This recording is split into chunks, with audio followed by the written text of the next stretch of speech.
the man with an opinion on all things sports. This is The Meltdown with Vince Thompson. Welcome to this week's Meltdown. I'm Vince Thompson, founder, chairman, CEO of Melt, and we have a wonderful Meltdown for you this week. And don't forget to follow me at Vinny Inc., Twitter, Instagram, and Facebook, and hit me up on LinkedIn. We really appreciate all the responses that we're continuing to have from you for the Meltdown, Melt University. And we have a Major League special guest today on the 29th Meltdown, Jake Crain, the founder, the voice of the J-Bo Show, J-Boy Show. Got Bo Jackson on the brain, Auburn boys. Look him up on Apple, Spotify, YouTube. He is absolutely blowing up, but we're going to have a conversation with him today. He's my new business partner and partner in crime. But Jake is the personification of everything that is happening and evolving in the sports business world, the sports marketing world, NIL, legal wagering, esports, fantasy, second screen, cord cutting, podcast. He is the personification of it. He's also the personification of somebody that made an amazing pivot. This guy was a football coach less than a year ago. COVID wipes his program out. He goes home. What am I going to do? But he had this great head full of knowledge, relationships, contacts, and passion. And now he is going to be the next Paul Feinbaum, the next Clay Travis, the next Colin Cowherd, and you heard it here first. So, Jake, welcome to the Meltdown. It's odd to be on the other side of the mic with, by the way, you know I'm one of the most 500 powerful. You know, I'm kind of a big deal. I just wanted to point that out first. Number one, being able to join you and again, the accolades that you've achieved, the innovativeness that you've done in business, especially with the stuff that you're doing. It's an honor to be here, and I appreciate the kind words and appreciate the audience for helping us get to this point. It's all about them, and there may be 500 of them, Vince, but you're number one to me, my friend. Well, I really appreciate that. You're probably one of the few that actually would say that on the record. And but I really, it's a great story and a great story of serendipity and reaching out and maintaining relationships. But the story with Jake and I is his father was an amazing football player for Coach Dye at Auburn. Crain, one of the best linebackers in the history of the sport, history of Auburn football. And I was always just a huge fan of Kurt, how he played the game, his work ethic, and his passion. So literally probably last summer, I started hearing about Jake Crain, or J-Boy, through some mutual friends of mine at Auburn, and they said, hey, you need to keep an eye on this guy. He's special, he's gifted, he's building an audience, he's got these gifts. So I had been following him over time, and then at some point, one of our mutual friends said, hey, I want you guys to connect. But I really thought it was under the premise of promoting Bill Brand New. So I said, hey, where are you? He said, I'm in Mississippi.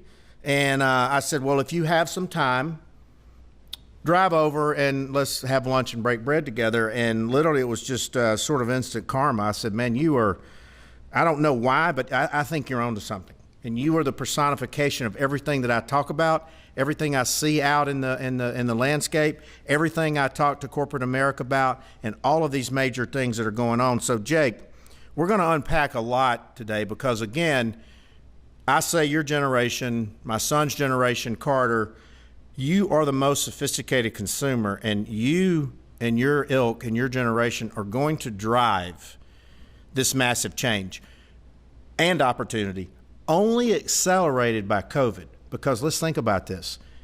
If COVID doesn't hit, you're in Montana today preparing for spring football. And so here you are now, Melt World headquarters, with one of the hottest shows in the country. So we're going to talk about the future of podcasting. We're going to talk about the future of YouTube, esports. Who'd have thought kids playing video games would get paid? Legal wagering sweeping the country. You can watch a game and make in-game bets. The cord cutting is massive. What does that mean for ESPN and the cable? What does it mean for the rights fees and fantasy football, among others? So let's dive right into this thing. I I consider you, you're sort of the holy grail of what we call the consumer targets. Every company in America wants the 18 to 29, the 18 to 35 male, because you're going to be the household income, you're going to be working with your wife, you're going to be raising a family and raising kids. So everybody wants you in to build brand love in life. But you also have been that elusive consumer who has been fleeing out of traditional outlets. So in really no particular order, fantasy football is giant. I know my office staff has teams. I know my sons have teams. 50 million users. And if you think about it, that's where FanDuel and DraftKings kind of began to soften the target. So what's your take on fantasy? Will it be a major driver in the future? And you see the NFL is going to command $100 billion. You see live sports is still the biggest tune-in. We see with NIL how that could drive fantasy and gaming participation. Give us your take. Well, fantasy sports, regardless of what sport it is, I mean, they even have fantasy sports for e-games like you brought up. Mm-hmm. To me, when you're watching games, if you're a fan, what's the one thing you can't do? You can't compete. But a lot of us are all competitive. So whether it's in your office, whether it's with your friends, and we all want to be right, and we know how it is, this gives you a way, and there's a point system, playoffs and stuff like that, to make you feel like you are almost an athlete out there playing as well. But I think one of the coolest parts about it is the variety of leagues that you can be in. Whether it's a PPR league, you can really customize it, being able to have your own entry fees and stuff like that. And the way that it's really trending toward the future, I think in-game fantasy stuff is going to be humongous as well. And you look at all the different camera angles that ESPN's giving you. Well, if I got a wide receiver and I got to get 8 more points to beat the guy I cannot stand from the office, I've been waiting for this matchup, I want to have something that may be focused on him a little bit, and you will get more eyes to screens than you ever will. Because for me, I play fantasy sports all the time.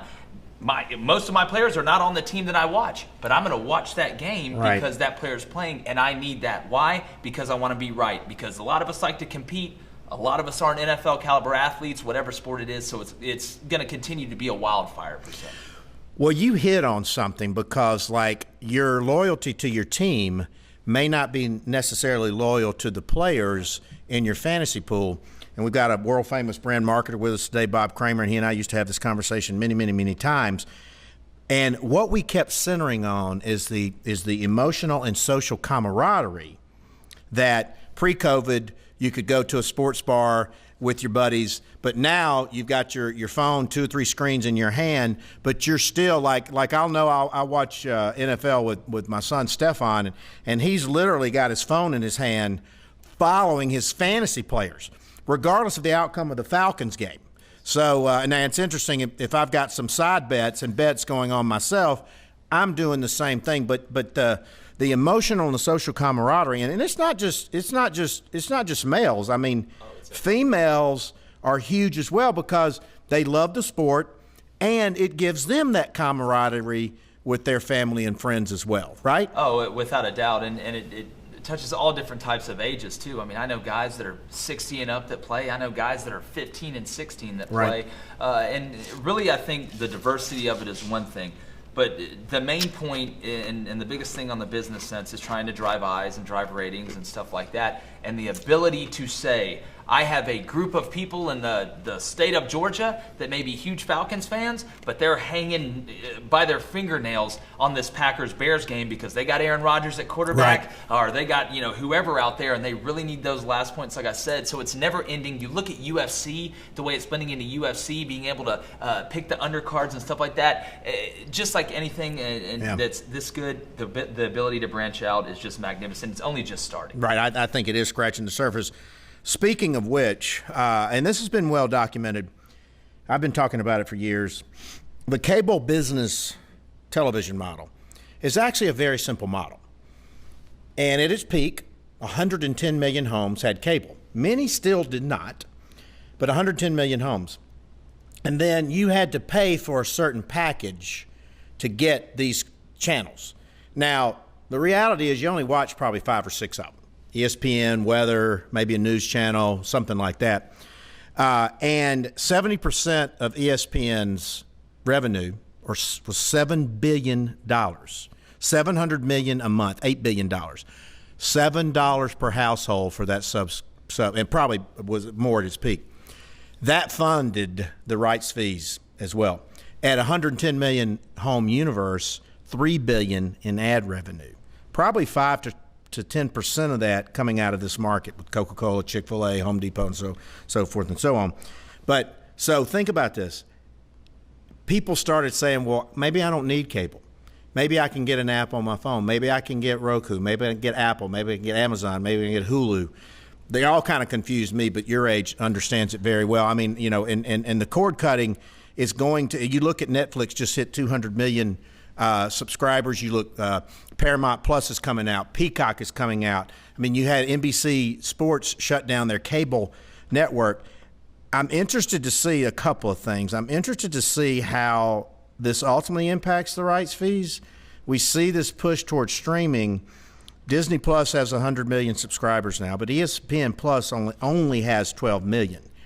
And still the experience with the advertisers and sponsors, because really it's a very simple premise. Who's really paying all the bills at the end of the day? Corporate America.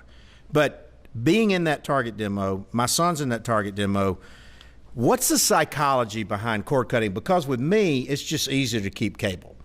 Well, you know, for me, and whether you got Fire Stick, like you're saying, that you're able to download all these apps on, it gives you diversity, and it's really specific to me. Instead of saying, you know, I have all these channels that I don't watch, and I'll give you an example.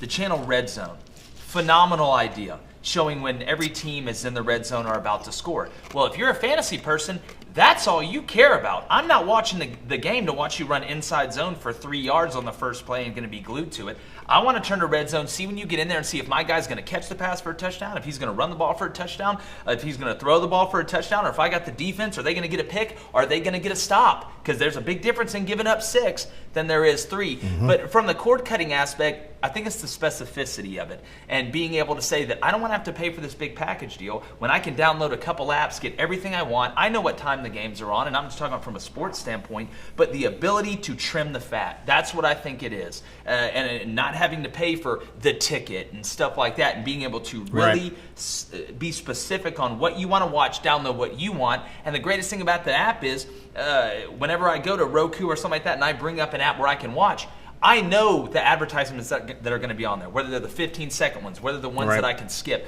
There's so many different avenues, and just like anything with my generation, it's fresh, Vince. It's new. It's different than the way your mom and dad did it. And you feel almost like you're cheating being able to be so specific watching this stuff instead of having to waiting. So I think there's a lot of different ways to look at it. And that red zone may actually go to a streaming service. Amazon could be. Do you think that you foresee Facebook, YouTube, you see them kind of wading in, YouTube with the World Series, you see Facebook with some of the and Amazon with some of the the streaming soccer rights. You really just think it's the tip of the iceberg. And your generation and my son's generation, you're not going to be offended to have to access a social site to see your sport, right? No, I mean, literally that's how most people in my generation live their lives anyway socially, especially in a pandemic. Is on social media, so I've got no problem clicking on Facebook, clicking on Instagram, clicking on Twitter, and then you're going to offer me something that is the perfect that I want to watch. Not only have you given me something I wanted, you put it on a platform that I know how to navigate, I know how to use, I basically live on it, and if you're somebody that does business in this world, you have to use social media, so that'll obviously drive more eyes and more sponsorships to it. So it's just a matter of time. It's really who can do it the best. I think we'll get to the point where, you know, instead of selling tickets at seat level, you have people with the VR goggles on, and you have advertisements on that, and you're able to watch it from the field level. So I think there's a lot of different ways for it to go. But at the end of the day, being able to say, oh, well, I can just go on Facebook and watch the game just straight from my profile, it's so easy, it's understandable, and for people that are my age and that demographic you're talking about, it's like waking up in the morning. It's something you just do. Well, I've said that all along. Like I said, you guys are the most sophisticated consumer there is. You are driving all this change and then accelerated by the pandemic. Think about this. When's the last time you've been in a shopping mall? I mean, you go to Amazon or direct to consumer, it's popped right in on you, and I don't think, we say we're going to go back to normal, but we don't really know how to define normal yet.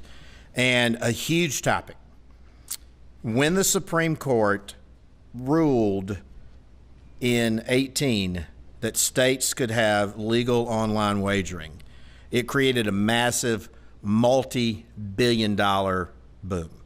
States are there's a bill in session right now at Georgia. States are adapting it hand over fist. You could drive to the Tennessee line, make a bet right now. New Jersey's numbers are gargantuan. The big players bet MGM, Caesars, FanDuel, DraftKings. Our buddy Portnoy sold a third of Barstool to Penn National Gaming for $163 million. And it really, and by the way, J-Boy called the Super Bowl. Now we were haloing and drafting on Danny Sheridan, our good friend, but he called the under just barely, and he called the Bucks. But it makes the game, to your point about fantasy, though, it makes the game more engaging and fun. And even though Carter and I, he was in Athens, we didn't watch the Super Bowl together. We watched it together because we had some fun bets with one another, and we had some fun, not a lot of high-stakes stuff on the line, but you really are engaged. And right now, $20 billion has been bet. New tax money's into the coffer. But it's really only the tip of the iceberg, right? It's unbelievable where this is going to go, especially when some of the states where obviously, SEC football is huge and being able to do stuff like that, it starts to get legalized. But I think it goes back to your first point, Vince, with fantasy. Because what is betting? It's competing. And what do we all want to do? We want to compete. So when you look at whether it's fantasy, whether it's betting, it's all a competition. You want to be right. And again, if you find the right path, you find the right recipe, or if you follow guys like yourself or myself at the J-Boy Show, you could win yourself some money as well, a little extra income, maybe make that man cave a little bit better, maybe, be able to pay some of the bills you didn't think you were going to be able to pay. But being able to compete, win or lose, puts you more in the game. And people want to get as close to the game as they possibly can. This is just another avenue, and it's going to explode. It already has, but it's going to keep getting bigger, obviously, as it starts to expand in legality across the country. Yeah, and I think you just hit the nail on the head. It really, really puts you in the game. And as time goes on, the prop bets, is Mahomes going to hit Tyreek Hill across the middle? Is he going to sneak it? I had a bet in the Super Bowl, and it was probably a money line was like plus 3,000, plus 1,500. Was Tom Brady going to score the first touchdown? And I probably did it because you told me to. But it seemed like a decent fun. And the payout would have been plus 3,000. Yeah, plus 3,000. So I had $25 on it. It would have been a nice little return on that. So, as you say, win the water cooler, because sports is a universal language, and it's year-round. And we talk about, even down to, Bryson DeChambeau, you're going to have him on here soon, what iron he's going to hit, how close to the stake. It really probably is just scratching the surface, right? Oh, without a doubt. And the reason I say win the water cooler, and, I'm obviously talking about, where you go to work to talk with your guys, girls, doesn't matter when you're on break. But to me, I think too many people that have shows think it's about them more than it is about the audience. What I want is Bingo. The audience to be informed. I want you to be able, whether it's the 30-minute drive to work that you're listening to, that you're able to go in there and know where recruits are going when you're talking to your buddies that may be fans of rival teams, knowing, hey, guy walks in and says, well, Auburn needs to run the ball better. Well, what does that mean? Well, I listened to the J-Boy Show this morning. We talked about power, counter, gap scheme, but it's being informative. It's when you get done, when that listener gets out of the car, or whoever's watching on YouTube gets done, they're smarter for it, and it's something that they love. And it's taking them, I always say, Vince, that I want our fans to feel like they went into the football facility, basketball facility, baseball facility of their favorite team, snuck into a staff room and brought a decoder ring with them. And it's taking those complex things we see on TV that we may kind of get, and having it explained from complex terms into layman's terms. That way, when you are in that argument, when you're in that debate with your buddy, well, you're going to be more prepared and you're going to win the water cooler, man. Yeah, can you believe that recruiting is not a cottage industry, or the combine and the draft? It's an industry. Pre-COVID, 600,000 people in Nashville to watch the draft on a screen. And then we had Michelle McKenna, the CIO of the NFL, on our podcast a few weeks ago. And I told her, I said, the intimacy that the virtual draft had last year of being in those families' homes, seeing those kids achieve that dream that they had worked for many, many years.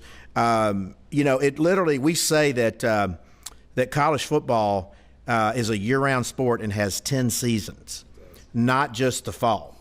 And so, and I think that you're on top of that. We talked about the revenue. It's gargantuan coming in. Esports, When I talk to corporate America, it's still hard to convince them that kids are sitting around and getting paid to play video games online. Twitch was purchased by Amazon for $1 billion, but I'm going to put you on the spot here. Who's on the cover of the new EA NCAA game when it comes back? Now, I don't think it's coming back this fall, so let's say fall of 22. Who will be on the cover? I think, that's a great question. I think either DJ Ukulele. I think he's going to have a huge year at Clemson. Or looking at Alabama, Bryce Young. Yep, beast. But watch out.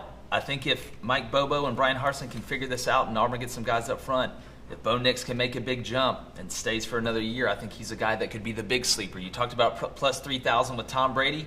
It'd be about twice that for Bo Nix. But I'd guess right now either Bryce Young or DJ Ukulele. Well, that's a hot take on Bo, though, and probably punch some nerves down there because, I know a lot of people want him to stay in the pocket a little more as well. But with Brian Harsin in there, obviously Bo, with his dad, Pat Nix, is born to run. So I want to talk about podcasting. The numbers are gargantuan. Bill Simmons, The Ringer, sold for $100 million. Joe Rogan, $100 million. You see these multi-$100 million deals. You see Clay Travis blowing up. Obviously, you see what Portnoy. You see Le Batard. You see big players, John Skipper, formerly of ESPN. And I think COVID has shifted people's habits in the podcasting. But I find your story, it's so fascinating. I find the story of the J-Boy show so fascinating. So let me just set the stage here. You're in Montana, really pretty, but it gets pretty cold out there. And then COVID hits, and they basically, so if you don't know from the audience, Jake was he actually played baseball at South Alabama, University of South Alabama, then was coaching for Joey Jones at the University of South Alabama, and then had an opportunity, was really making a lot of impressions in the world, went to Montana State, was working out there. COVID hits, they say, well, we're not going to play ball. Don't come home. So you're at home, and this was less than a year ago, and you go, well, what do I do now? So what happened? Because you weren't the technology guru, no, right? No, I'm not Steve Jobs by any stretch of the imagination. But, really, I had come back for Christmas break, and this was Christmas going into January last year. Of 19. Yes, of 19. Wow. So I come back from Christmas break, had been up in Montana, as you mentioned, getting ready to go back, got wind of the COVID stuff. They delayed, and I'm there, I'm recruiting, I'm working the phones, and I said, man, I watch ESPN and all these things all the time, and I feel like, I'm knowledgeable enough and have been in the game enough to do this, and just to try almost, did not think it was going to blow up into this yet. Did a few of them, had fun doing it on a Acer laptop that barely works and a $100 mic I got. And so we need to put that in the Broadcasting Hall of Fame one day. Oh, and so I got say the that. picture. Okay, I got the picture. Yeah. It's incredible. But so I'm getting ready to go back. Then we get delayed by COVID, and get called again. And I'm actually, Vincent, and this is something that I've really never shared with anybody before. I actually got my ticket to go back. Got in the car. I hadn't heard this. Yeah, got in the car with my brother. Drove from the Tupelo to the Memphis airport, and I had just started the podcast. I was probably 4 episodes in maybe, and we get into the parking garage of the airport, and I'm about to get out of the car. My flight leaves in an hour and a half, and I look at my brother and I said, Blaine, I don't want to go. And he was like, he's known me my whole life. Football and sports has been our whole life. And right. He goes, man, well, I know it's crazy with the COVID and stuff, and is it that? I'm like, no, I want to try this. And so I went back, called our head coach. I was interviewing for the defensive coordinator job, actually. DC. The DC job. Yeah, the wow. DC had left. And so I go back. So this is December of 19. This is decent. This is now into January. In January. January 20. January. So COVID is bubbling. Bubbling. So they knew about it up there, and again, at the smaller schools. It's not like Auburn or Alabama right. where they're like, we're going to hang on as long as we humanly possibly can. Right. They were being smart with it. We had kind of known about it. And so I do about 2 or 3 weeks more podcasts, and I can see my views on Anchor, but again, I'm a football coach. Joe, when you start the podcast, you're really just talking about what you know. I'm just talking about what I know. I talked a little bit about recruiting, about a certain recruit, this basketball recruit, and obviously going through the life that I have and the connections you make in sports. I know a lot of these coaches, and I know guys that know the players and know where they're going. And Greg Brown was a guy who's starring at Texas right now. Big call. Said he was going to Texas really before anybody. And nobody was out there with that. Nobody was out there with that. And had a connection. And actually right now we're 80 of 82 in our predictions, in our recruiting predictions through all teams, which hasn't made a lot of people at 247 or Rivals happy, but that's fine. But so I go back, Vince, and I record these, and I'm getting good feedback from people. They really like it. The views are going up, and then, but again, I don't know. I look at Joe Rogan with 300,000 views an episode, millions of views. Like, to me, that's good. I'm competitive. If I'm going to do something, I want to be the best at it. Yeah, let's be the GOAT. Yeah, exactly. So I get a call one day. I'm just outside. I get a call from a 310 number, and so I answer it, and it's a guy who was with this IBN Sports Place in Westwood One, and with Dave Meltzer, and knew them and had a connection out there, and called me. He's like, "Is this Jake Crain?" Yes. And he's like, "I don't know if you realize this, but you got the number 3 sports news podcast in the country on Apple right now." And I thought it was a joke, Vince. I'm not gonna lie. You think you're being punked? I thought I was being punked by either a guy. Was this spring? This was a month and a weekend. What? So this is February. This is all how fast. So you think somebody's playing a joke? I think somebody's playing a joke on me. So I was like, "Can you prove it?" He's like, "Yeah, I'll send you the charts." It's like, "Send me your email." Sends me the charts. It's Boomer Esiason and Gio, a few other, one big name show, and then the J-Boy show was third, and I couldn't believe it. I was blown away. So at that point, you had no knowledge. I had no knowledge whatsoever. No knowledge. And so you're still in Tupelo. I'm in Tupelo. So the home of Elvis, the home of Jake Crain. Yeah, exactly, man. If I can get it up there, man, that'd be pretty big. Right. I've been to the hardware store too, if they ask. Right. So at that point, I was like, well, if it's this hot with me doing it, and this is just audio, and this is just me, Jake Crain, trying to figure this out. Pretty amazing. If it's blowing up like this, I'm gonna go ahead and see how far I can take it. We hit number 1 shortly after, and really even before July 4th. And it's just continued to grow, and it's amazing, and it's our audience. They're the best. It's like I always say, without them, there is no us, and that's the reason why we're the fastest growing sports show in the nation. And I know we'll get into the kind of the nooks and crannies about it, but it's something different than what you've heard. And if you love the game, regardless of what team, and you want to learn and you want a different perspective that's not political, not being rammed down your throat, and it's informative from somebody that's been in that staff meeting, that understands how to draw up inside zone, that knows what goes on that headset during the game, I think it's something that everybody who really wants to be in it, goes back to the fantasy and the betting. We want to get as close to the game as possible. Well, I'll get you on the sideline. Yeah, I love being close to the game, and I think you hit on several points. One, you're a football coach. Mm-hmm. You have a particular knowledge and an insight. You are in the generation, though, that's the younger generation who understands in a probably a natural manner the delivery and consumption of the content. I watched the interview with Coach Freeze last week, as you are continuing to help him start that redemption tour, because he's got obviously a lot of bad knocks, but the way you interviewed him, and you talked about pace. Is it a strategy or a tactic or a style or something like that? When most you don't see many guests on these sports talk shows now wanting to stay on and come back on, and I think that is a kind of a unique hook that you give into that. And so if you had this perfect vision for the perfect world, to be number 1 in the world, how would that lay out, knowing what you know about the sport, knowing what people want to talk about, and have the guests that are relevant. Like we had Danny Warfel yesterday, and what just an amazing human being, and was and I think you pointed this out.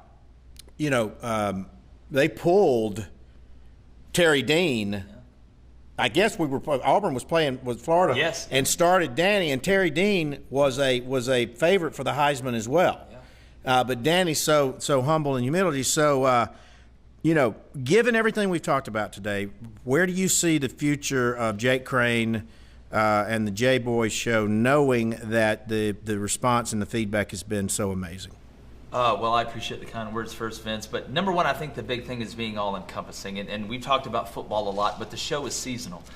We've had, Bruce Pearl, Paul Biancardi in basketball. You look at baseball, Tim Hudson, Butch Thompson, just going down the list. And we've really only started scratching the surface. But it's being able to be seasonal like the fans are. But when spring practice happens for football, being able to bring guests on and let you understand it. And I think, Vince, when you look at it, and you got to throw recruiting in there too, that's a huge part. People want to know where these guys are going because that's going to tell you, obviously, the potential of your team. The better recruits you get, you look at what Alabama's done with the classes. I want to ask you, being a coach, is it unbelievable what Nick Saban, not only recruiting, but the process? And everybody says, "Oh, it's Alabama," and we need to change the playoffs because Alabama's so dominant and stuff. But I go, you need to get out there, and as Coach Dye used to say, get in their crawl. But is it phenomenal what Nick has been able to do and continues to do at a level beyond anything anybody's seen? How? It's unbelievable, and obviously we've never seen anything like it. But I think, we hear these terms, the process, and you hear other coaches say it. All this is, Vince, it's a race for efficiency. And when you look at what Nick Saban has done structurally, and he's unbelievable in X's and O's, basically is the inventor of Rip Liz coverage, a guy that can do tons of things, that knows everything that's happening in every layer, offense, defense, and special teams.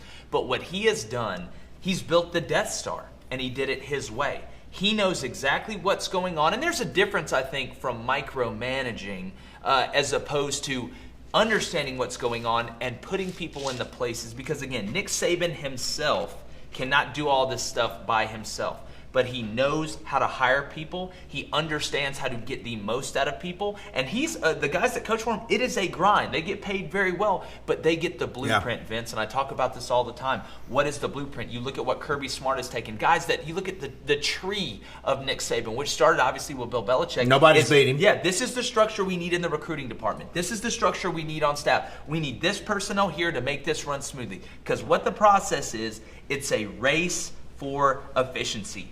It's not how much time I can spend, it's how much quality time I can spend. And Coach Saban has been able to compartmentalize that in every single aspect, and he's turned his Alabama into a professional organization. That's I call it the 33rd NFL franchise. And it's funny, we always talk about, and this wasn't mine, I talk about this on the show all the time.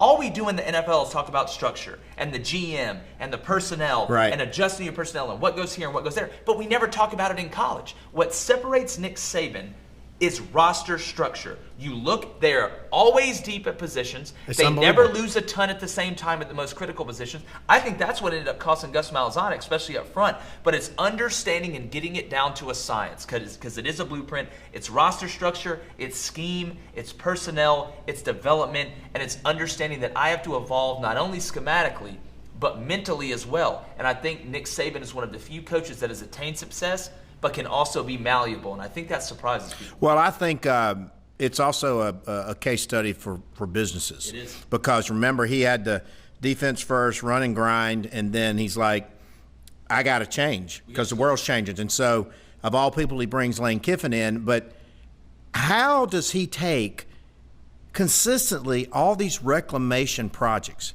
Bill O'Brien, disaster at the Houston Texans. Lane Kiffin, bottom of the rung. Sark.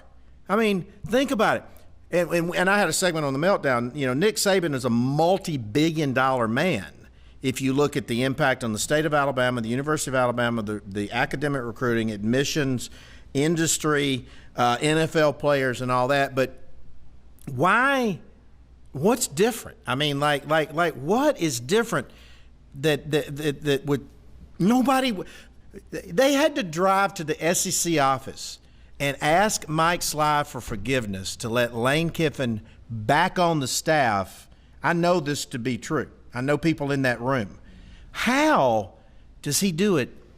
Well, what he does is he says, listen, whether it's Lane, whether it's Sark, whether it's Bill O'Brien, whoever, he's basically running a coaching rehab clinic at Alabama. It's unbelievable. I think there's a show there. Yeah, but what he does is he brings guys in and says, listen, regardless of what has happened, I want you to get back, and I'll use a euphemism for my generation, in your bag. This is what you do. And not only am I going to let you do that, Sark, offensively, I'm going to give you autonomy. Obviously, I'm going to watch it. But he is basically giving guys the blueprint, like I mentioned, and the structure to say, I am not hiring you to be my offensive coordinator for 20 years.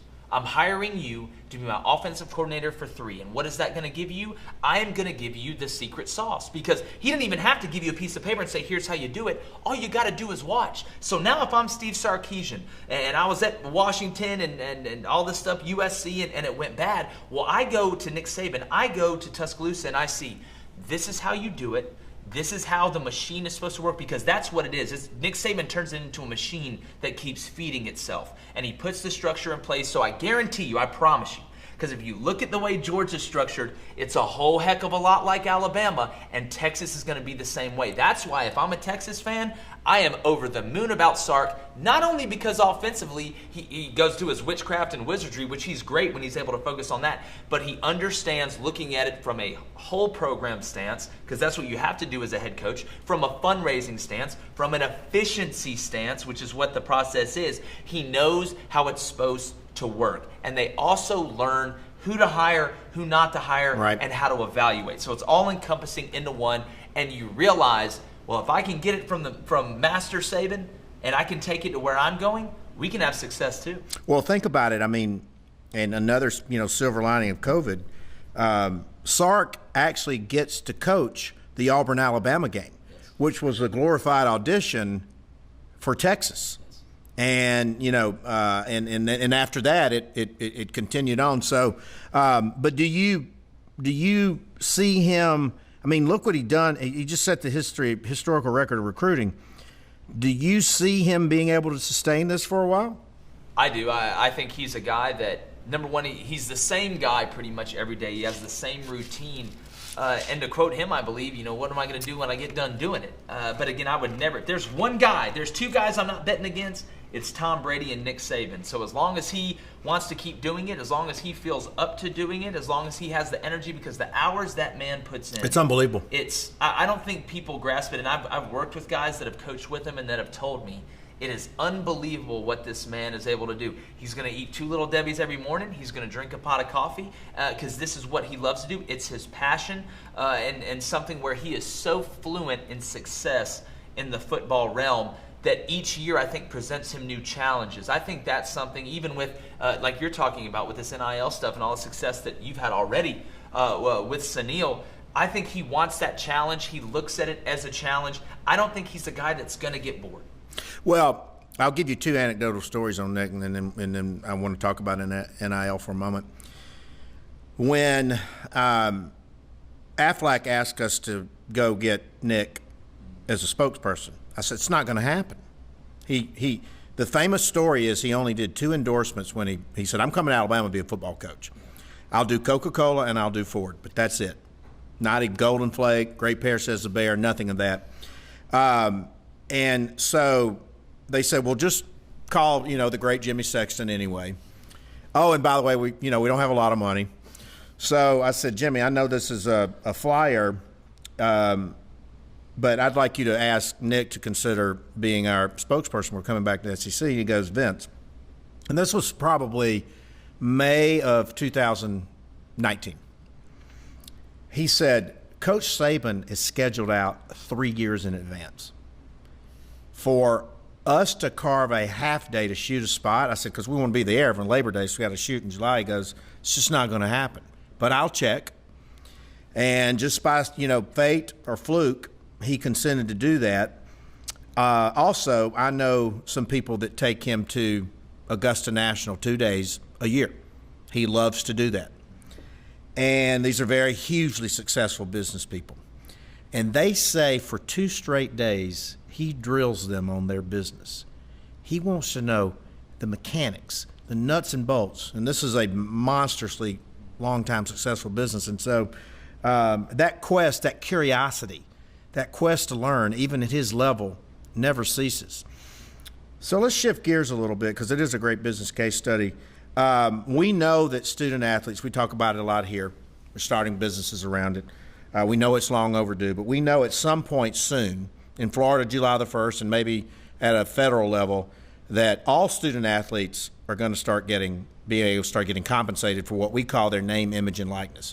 No different than you and I or my sons do right now.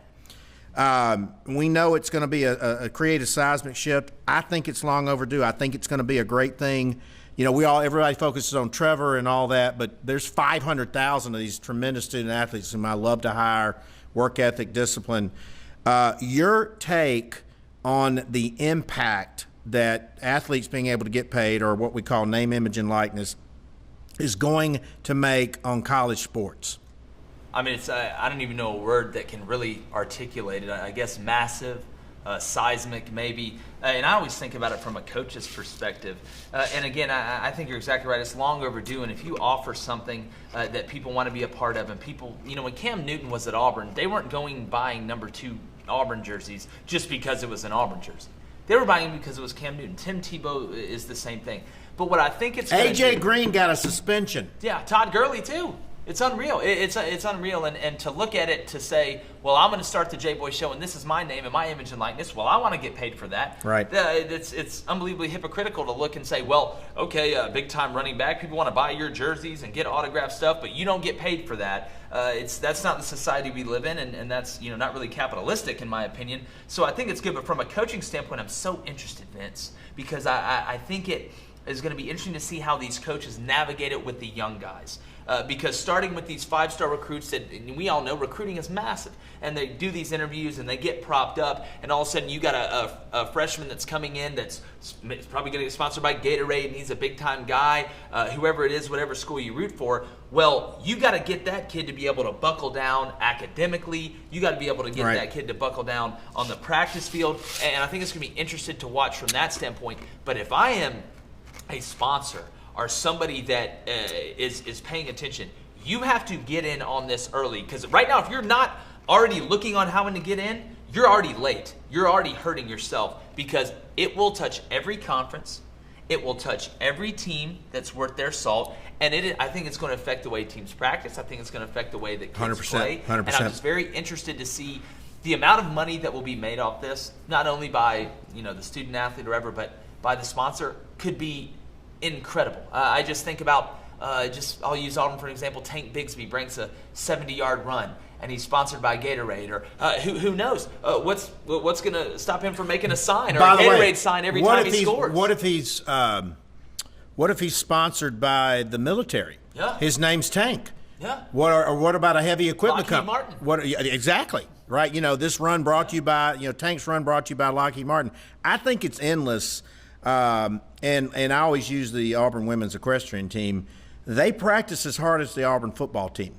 So why can't a young lady put $5 or $10 in her pocket from a saddle company, a boot company, a rein company, a bit company, or riding clothes? Because Under Armour doesn't make riding clothes and those types of things, and maybe save those programs. And I'll tell you a real life story. It happened to me. I met a 5-star recruit. And he knew I was in the branding business. And he said, I got a question to ask you. He said, I'm not concerned with what I can do for the university's brand. I'm concerned with what the university can do for my brand. Now, this kid's 17. I want you to think about that question. And, they had a passion for a lot of things: cause, community, music, fashion. And I think you just hit the nail on the head.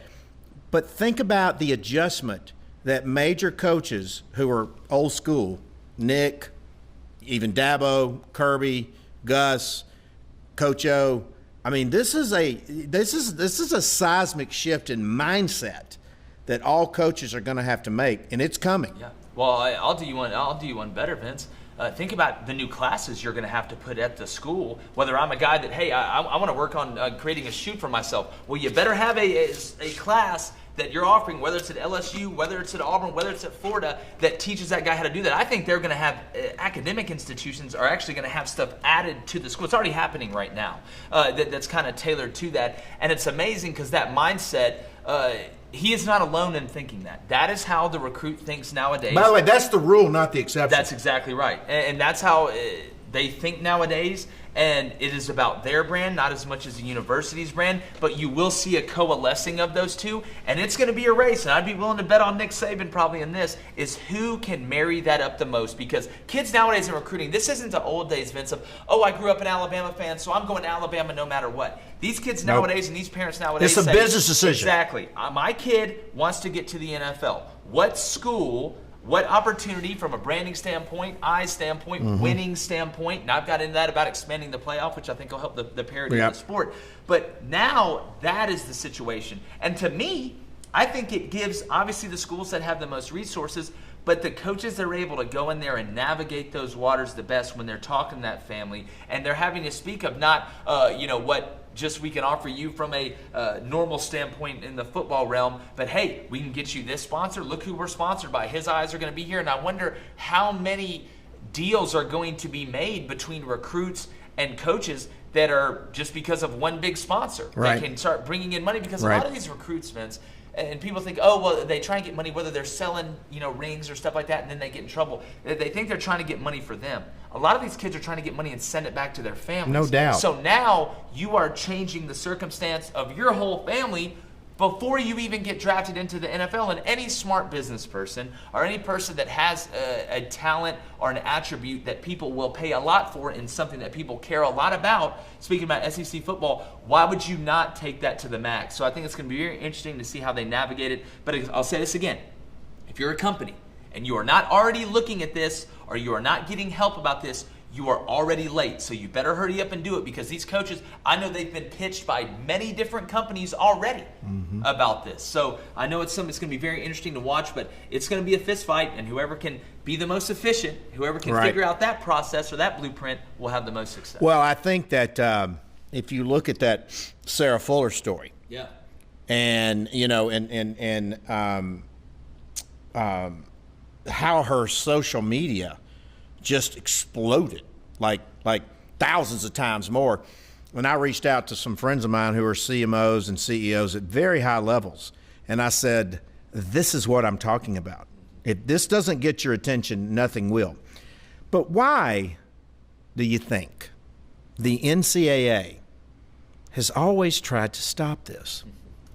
Well, it's and again, I'll speak frankly about the NCAA. I think it stands for nobody cares about athletes. But I think they have seen this coming for a while. Wait. Say that acronym again. I think the NCAA really stands for nobody cares about athletes. Wow. Powerful. And I'm sure that's going to win us a lot of friends, but...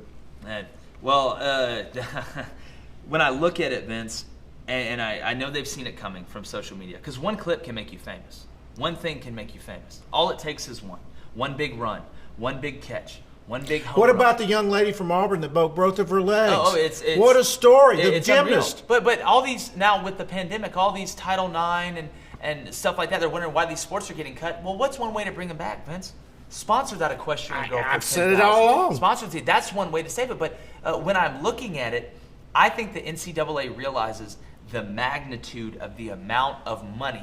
And to me, what is the NCAA if all this stuff happens? They're the middleman, Vince, and eventually the middleman gets cut out. So I know they have smart guys, they have smart people. They're smart that people. Can look, but at the end of the day, if they're not going to be flexible and they're not going to share the money, they're going to get cut out of the situation. I sat in their offices in 2006, in 05 and 06, and tried to have this conversation with them.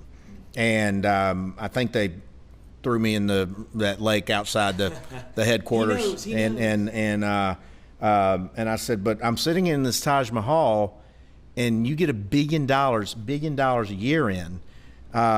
It seems out of whack to me. And my big soapbox is about the coaches' buyouts. Hey, let me pay you to fail. That doesn't happen in any other world. So to your point, I think that the seismic. I think it's fascinating. I think it's long overdue. And to think this movement was really created by the NCAA football game, which the Collegiate Licensing Corporation and Ed O'Bannon sitting around one day, a former basketball player, and goes, wait a minute, I don't think I gave anybody permission for this. And people don't realize that when they see 4-year scholarship, it's really a 1-year contract renewable at the leisure of the university, and you give away your name, image, and likeness in that uniform in perpetuity. People don't realize that. And you're an 18-year-old kid, or you've got your parents from limited means, we have great lawyers, but not everybody's got great lawyers. And so I think it's going to be long overdue. But this has been fascinating.